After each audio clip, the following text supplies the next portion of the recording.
Charlie's Superhero Underpants by Paul Bright and Lee Wildish.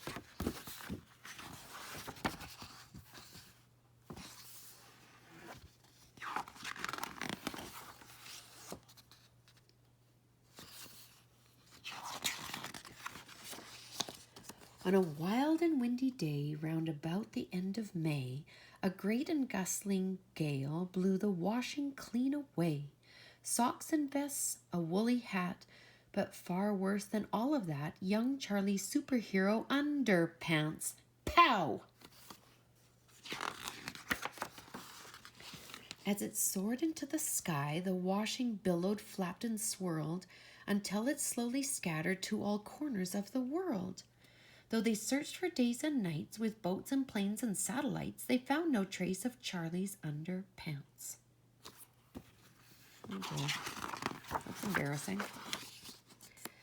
They had POW across the front in giant letters, bold and black, with kerzap and oof and splat a little smaller on the back. And villains would take fright as Charlie pulled his pants up tight, his scarlet superhero underpants. Look at that. He hit the city news with his underpants. He's number one. He jailed bad Billy Basher. Superhero Weekly, Charlie gets the key to the city. Superhero certificate. Help, Mom, in garden. Uh-oh, what's he going to do? Charlie packed some sandwiches, some sardines, and some soap, a mirror, fan, and toothbrush, and a big brass telescope. Don't worry and don't wait, he said. I may be back quite late, but I've got to find my scarlet underpants. Oh, even the press, all the news came. Oh my goodness. His mom's so proud of him looking for his underwear. First, Charlie grabbed a ride with a band in a balloon, and they crossed the choppy channel to a bouncing, brassy tune. Then they saw a fine French fox wearing Sister Sophie's socks, but no sign of Charlie's underpants. What is this here? That's the Eiffel Tower. And so you know he's in Paris, France. Good job. Charlie hiked across the endless plain of Serengeti, where the insects made him itchy and the sunshine made him sweaty.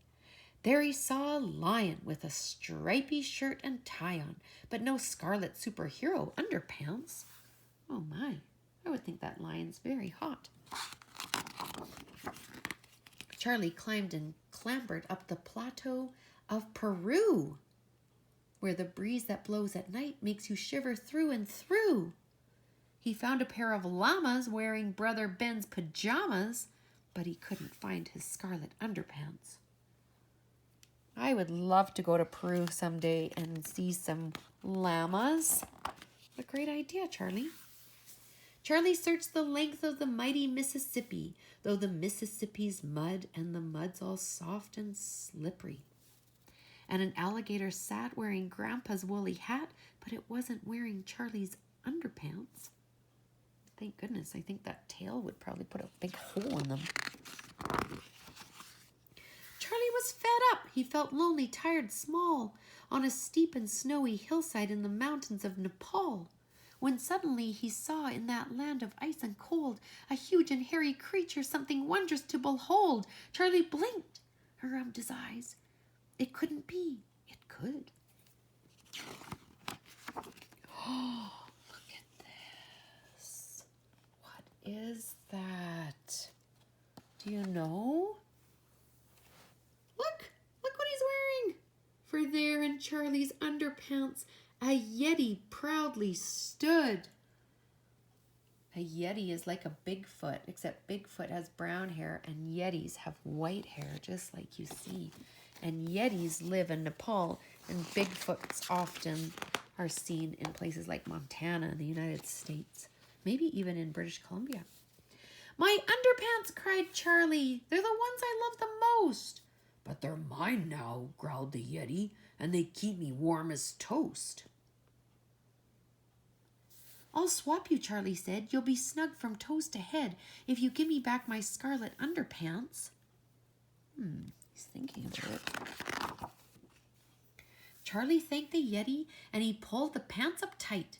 They had pow across the front, so he'd put them on just right. He raised one arm up high and he flew into the sky in his scarlet superhero underpants. Bye-bye. Kerzap, oof, splat. The end.